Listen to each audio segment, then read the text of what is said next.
ஹஜ்ரத் இப்னு Abbas ரலியல்லாஹு அவர்கள் பெருமானாருடைய மஸ்ஜிதிலே இஅ்திகாஃப் இருக்கிறார்கள். பள்ளியிலே ஒரு மனிதர் ஒரு தூணிலே மிகுந்த கவலையோடு சாய்ந்திருக்கிறார்கள்.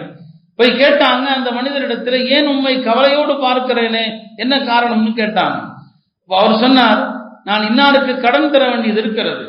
பெருமானார் ஸல்லல்லாஹு அலைஹி வஸல்லம் கபரை காட்டி சொன்னார், இந்த கபரிலே அடக்கப்பட்ட அல்லாஹ்வுடைய தூதருடைய கண்ணியத்தின் மீது ஆணையாக அந்த கடனை செலுத்துவதற்கு என்னிடம் எந்த வசதியும் இல்லை, எந்த வசதியும் என்ற கிடையாது. அதனால நான் கவலையோட உட்கார்ந்து இருக்கிறேன்னு சொல்லி இப்னு அப்பாஸ் ரலியல்லாஹு அன்ஹு அவர்கள் அந்த மனிதரிடத்துல கேட்டாங்க, நீ விரும்பினால் உனக்கு யார் கடன் கொடுத்தாரோ அவரிடம் சென்று நான் ஏதேனும் பேசட்டுமா, உனக்காக பரிந்துரை செய்யட்டுமான்னு கேட்டாங்க. நல்ல கவனிங்க, என்ன கேட்கல, உன் கடனை அடைக்கட்டுமான்னு கூட கேட்கல.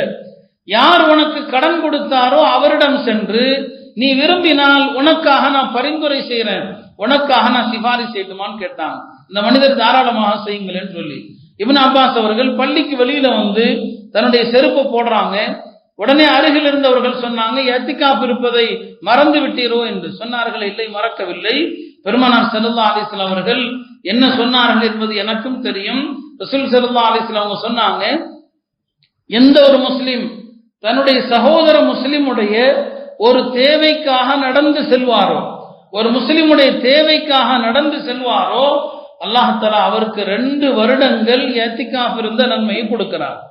2 வருஷம் இஅ்திகாஃப் இருந்த நன்மையை கொடுக்கிறான். பிறகு சொன்னார்கள், ஒரு நாள் இஅ்திகாஃபுடைய நன்மை எவ்வளவு தெரியுமா? ஒரு மனிதர் அல்லாஹ்வுக்காக தூய உள்ளத்தோடு ஒரு நாள் இஅ்திகாஃப் இருந்தால் அவருக்கும் நரகத்துக்கும் மத்தியிலே அல்லாஹ் தஆலா 3 ஹந்தக்குகள், 3 பெரிய பெரிய குழிகள் அளவுக்கு அல்லாஹ் தூரத்தை ஏற்படுத்திடும். ஒரு நாள் இஅ்திகாஃப் இருந்தா ஒரு முஸ்லிமுடைய தேவைக்காக நீங்க சாதாரணமா நடந்து போனா போதும், அல்லாஹ் தஆலா 2 வருஷம் இஅ்திகாஃப் இருந்த நன்மையை தருகிறான் என்று பெருமானார் ஸல்லல்லாஹு அலைஹி வஸல்லம் அவர்கள் சொன்னதாக ஹஜ்ரத் இப்னு அப்பாஸ் அவர்கள் சொன்னார்.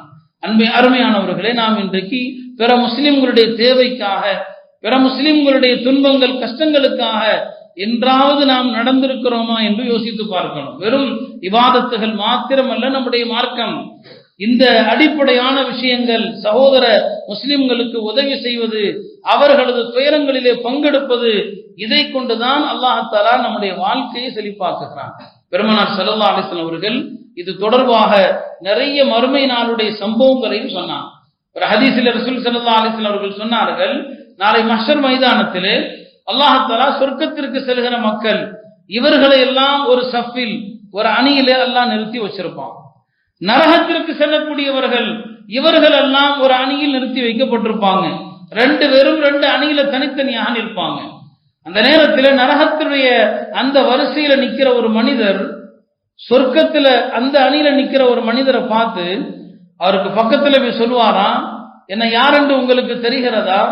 நான் உலகத்திலே உங்களுக்கு ஒரு உதவி செய்திருக்கிறேன், உலகத்துல நான் உங்களுக்கு ஒரு உபகாரம் செஞ்சிருக்கிறேன் அப்படின்னு சொல்லும் போது அந்த சொர்க்கத்தினுடைய அணியில் இருக்கிற மனிதர் சொல்லுவாரா, ஆமா உண்மைதான், எனக்கு ஞாபகத்துக்கு வந்துருச்சு, நீங்க எனக்கு உதவி செஞ்சிருக்கீங்க.